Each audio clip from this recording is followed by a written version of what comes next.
Up next, we have Matt Boehnke. Mr. Boehnke is a representative of Washington State. He's an accomplished senior level executive with over 31 years of experience.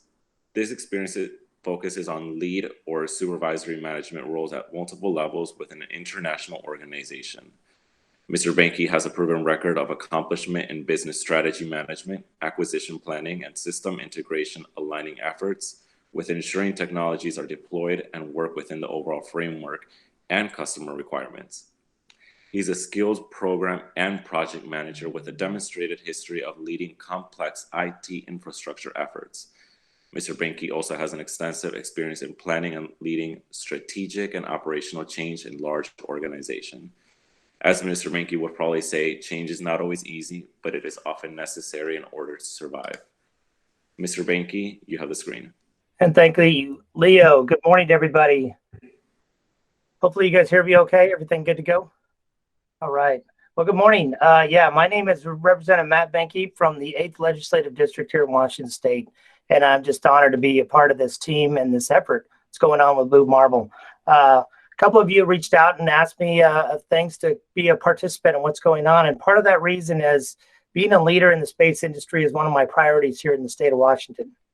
I grew up here in the Tri-City area, southeastern Washington State, and really quickly had to figure out how to pay for college. So I earned a ROTC scholarship to get on to become the top cadet out of the state of Washington to go off to flight school. So I flew helicopters with the U.S. Army for 21 years, retiring as a lieutenant colonel after several stints around the globe and a couple deserts you might have heard of. After that, my wife allowed me the opportunity to come back to the Tri-City area and get more involved in our community, and that's what led to my elected positions locally at the city council and then up to the state level in the last 3 years. At the 3-year mark, usually you get a freshman pass, the last two, but this next one became a leader on the Community and Economic Development Council. And our committees that we run at the state are looking at different areas we can become leaders for the state of Washington. In September 2018, the public get economic study from the Puget Sound Regional Council on what we can actually do to harness what we have as a foundational support in our commercial space sector in Washington State. The study showed that Washington State is poised to lead commercial space industry, exploration, development, and really facing that global and national competition that's out there. We are primed to go ahead and do that with several of our spacecraft and satellite manufacturing organizations across the state. It's an opportunity to where I can, I think, find a sweet spot, if you will, of not only being a commander in the military, but also having a background in aerodynamics, having a master's degree from Embry-Riddle Aeronautical University. At the top of the list of this one was a range of bills that as a freshman, you kind of look at where do you want to make your mark? Where do you really want to lead and show visionary aspects as that leader throughout, not only locally, a little bit selfishness there, but to the statewide. And that's why I think even locally, I think it would bring jobs. It would create another sector of our market that we can grow with. And we grow in an opportunity where we can provide incentives to the industry. In this industry, we looked at an idea for a B&O tax credit. And that's an opportunity where we can provide that business credit for research and development in an industry that I think is poised to grow. And what I talked to a couple of you before was I think we're at a cusp where we have Space 2.0 coming on board. You see the activities going on. You see the motivation happening. You see the little wins that are going on to create this big wave. And I believe that excitement is continuing to go throughout the nation.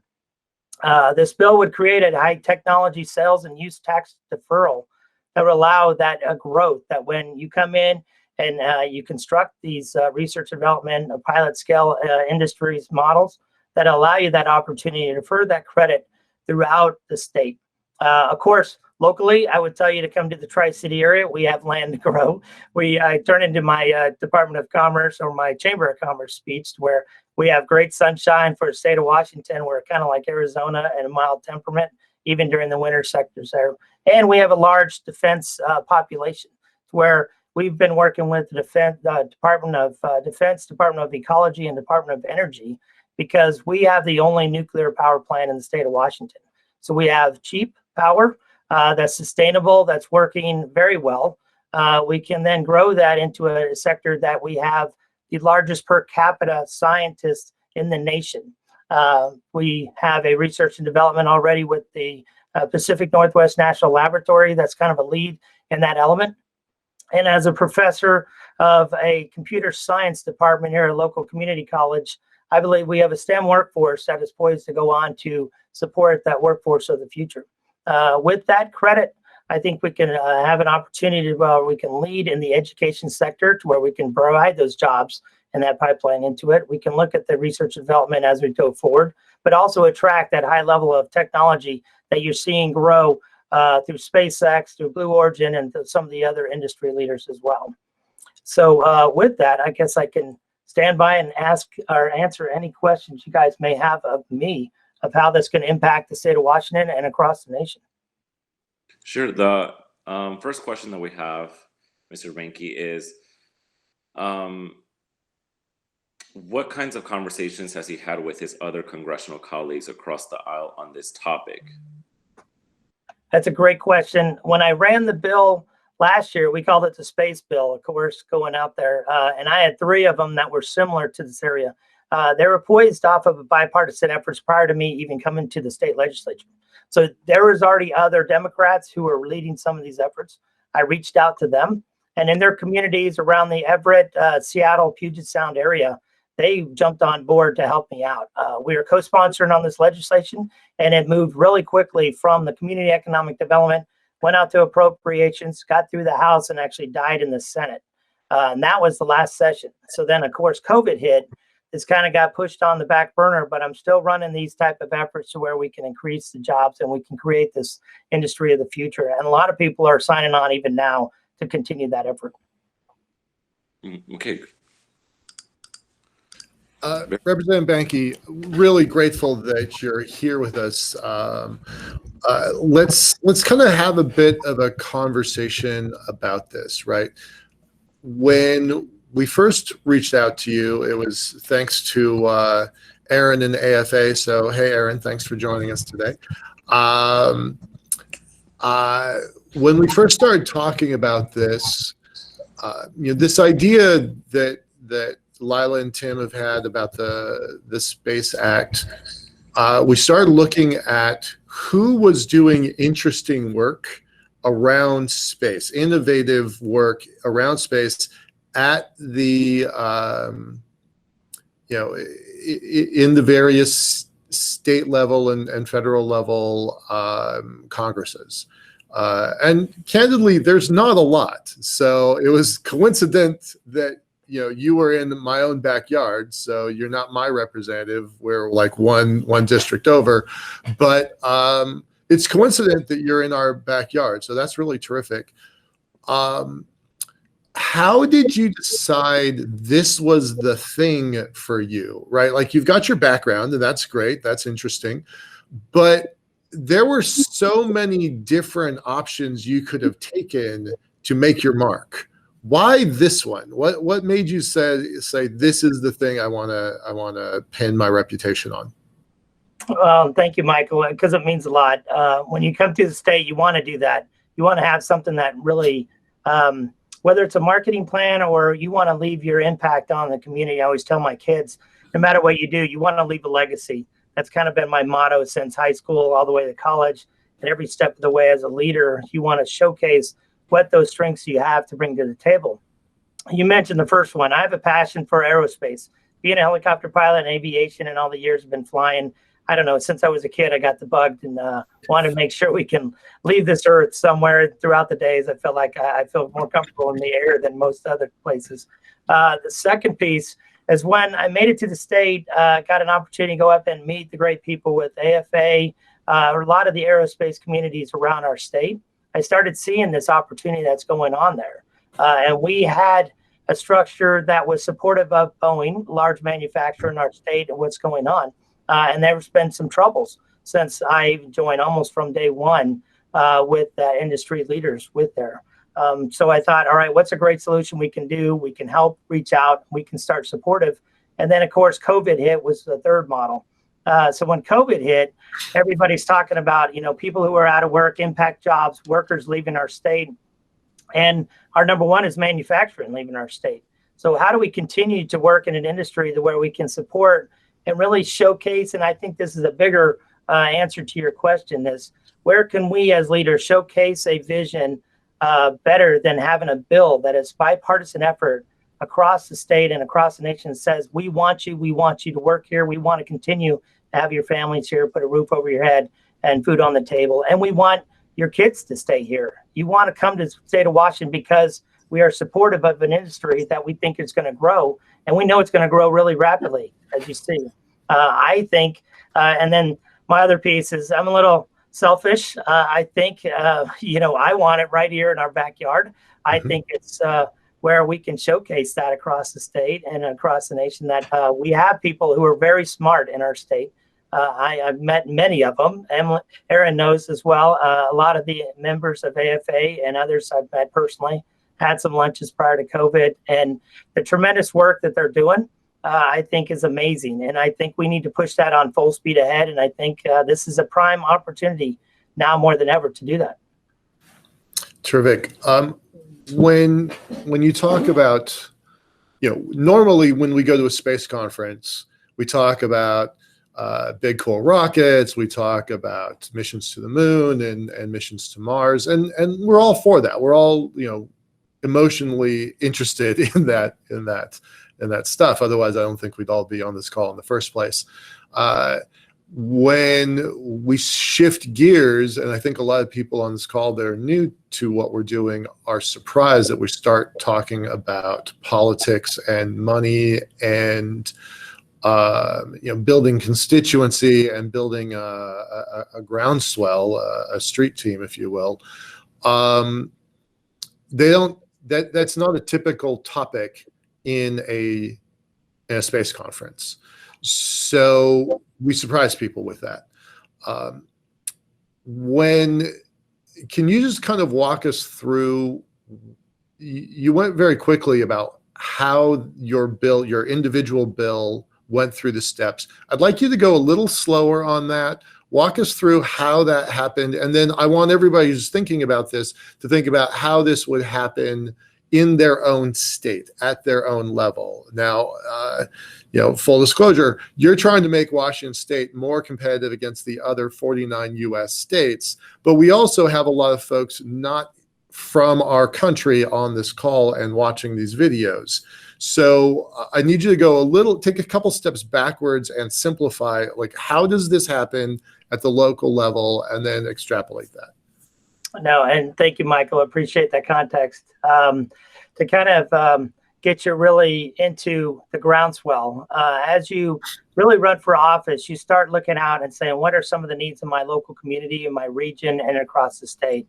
Where can you build a bipartisan effort? At least for me, I ran on an effort where I've gotten over 80%, and I'm humbled by that, of my local constituencies that have voted for me. And as a Republican in this day and age, a lot of people are shocked by that, going, how can that happen in, this political climate? I think it's a big bipartisan effort where you can really, truly look at a person who's leading efforts to help solve some true problems in our state and our region. One of ours mainly came to head when I met with local industry leaders, not only in the Department of Energy, Department of Ecology space, was what is our state of Washington going to look like in 10 years? It's kind of that long-term planning a lot of people, a lot of industry leaders do. How are we going to get there in the 10-year model or 20-year model? We set aside a lot of the local regional effort leaders in that, and then they started taking that to the state with those ideas of just whether it's brainstorming, whether it's throwing things out on the wall, trying to see what's happening. You start then look back on history. What are some of the areas we can grab that have already been done in the state that have an opportunity that help out? So when you get elected, you get an opportunity to go ahead and get with staff members. We call them the Office of Program Research here at the state of Washington. Great people, really, really smart on the law, legal side, the fiscal side, as well as the other history of what's going on in the state of Washington.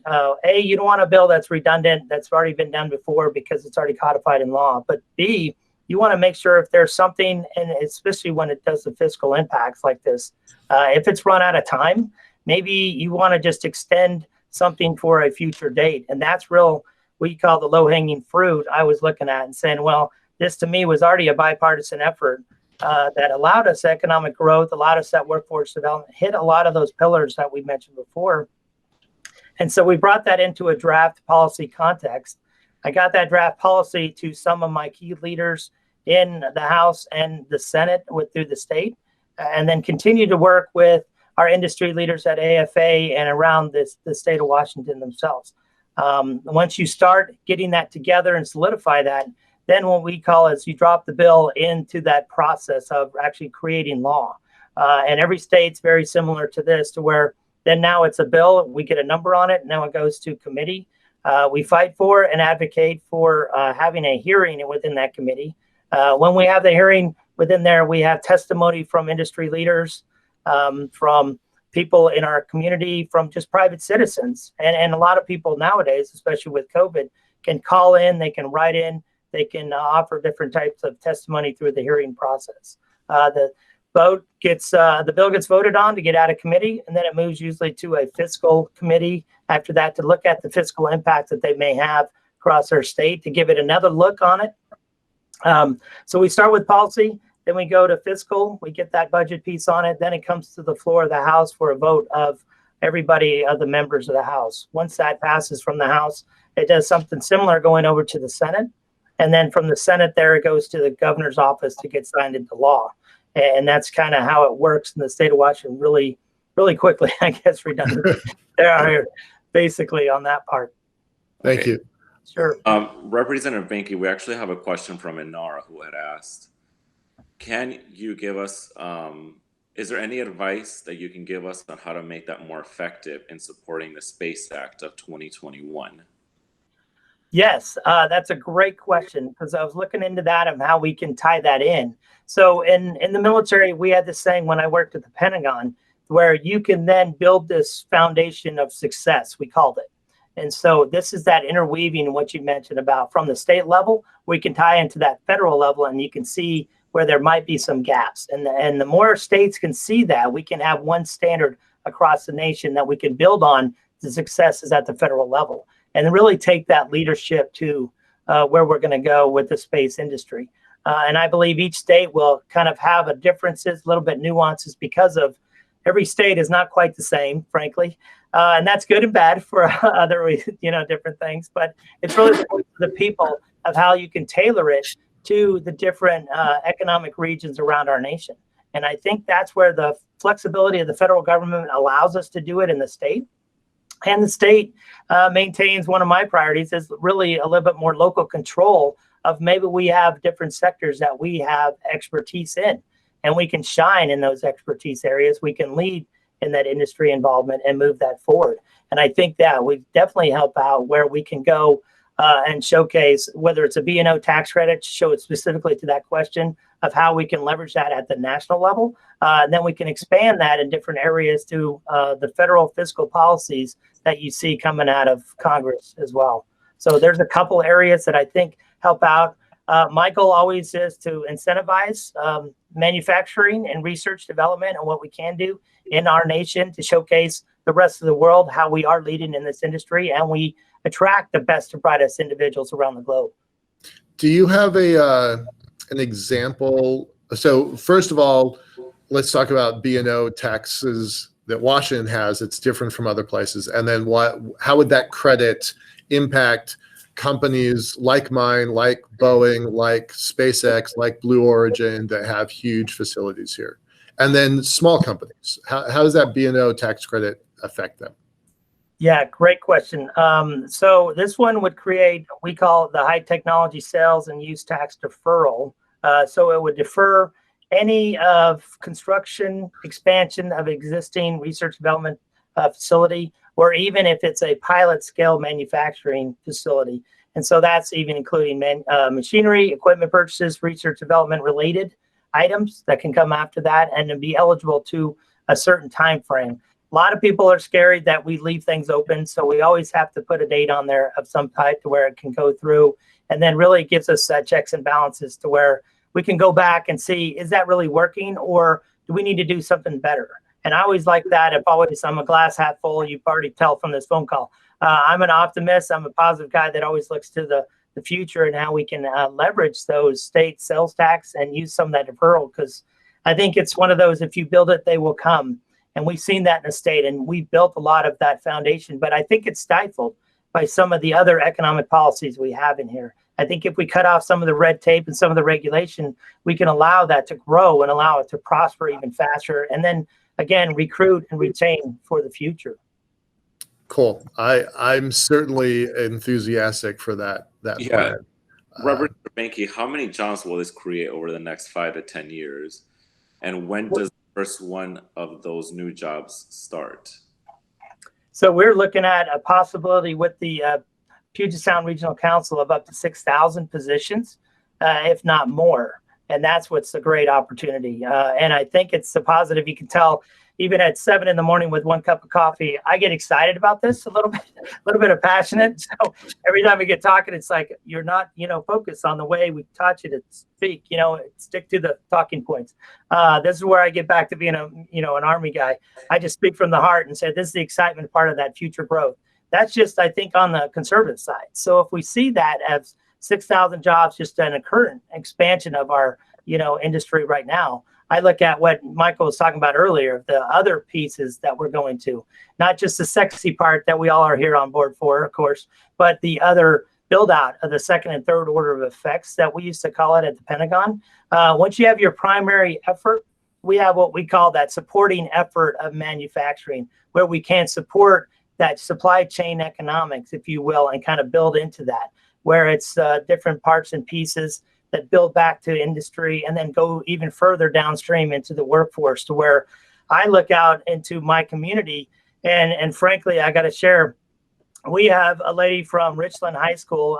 Tri-Cities is Richland, Kennewick, and Pasco, if you didn't know. Coming out of Richland High School, she's 32 years old, made it through the Navy. She's currently one of the top 10 for the Artemis program, for being one of the first women to be on Mars and go into the programs of the future. So she's coming from my hometown here, and that's the excitement we see. So then that showcases to women, and we have a large minority Hispanic population, to showcase you can do anything you want, and that you can do it right from here in the state of Washington. Yeah, very much so. It's for everybody. It is. Just for context, sir, I just want to let you know, who's on the call that you're facing, and then we have no idea. There's a lot of other folks out in the wild, wild west of the internet, but we've got folks on this call from Northrop Grumman, from NASA, from big universities, Cal Polytechnic Institute, and then small companies that are trying to be pretty innovative. We've got educators in this call. We've got folks from Belgium, and there was somebody else from and Peru. So that's kind of who we've got. Oh, Canada, I go Canada. So you've got a kind of an interesting platform that we've assembled here to talk about this. So when you say things like, the tri-state area, for those folks that don't know what we're talking about, Washington State's the top left-hand corner of the U.S., and then his district is kind of the middle-ish side of Washington State. So just for context, I just wanted folks to understand kind of where we're talking about. When he talks about the Puget Sound Regional Council, the 6,000 jobs locally, that usually references where I am in Tacoma, Seattle, Everett, but it's really an entire corridor that stretches from Vancouver, Canada, all the way down to Portland, Oregon, just for geographic context for folks. Okay.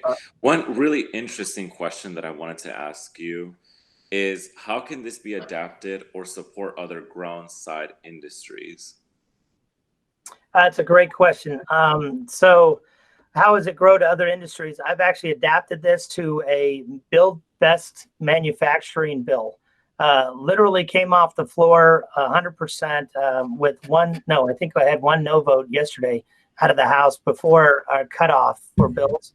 And so it does something similar to provides where in the state of Washington, we're going to try to achieve #1 in the nation of manufacturing jobs, firms, as well as small women-owned and minority-owned manufacturing firms across. So basically what I did was take a similar policy, take it over and kind of expanded it to other areas. And one of this came to my heart was when a local industry leads did the pivoting throughout COVID to help with PPE, for example.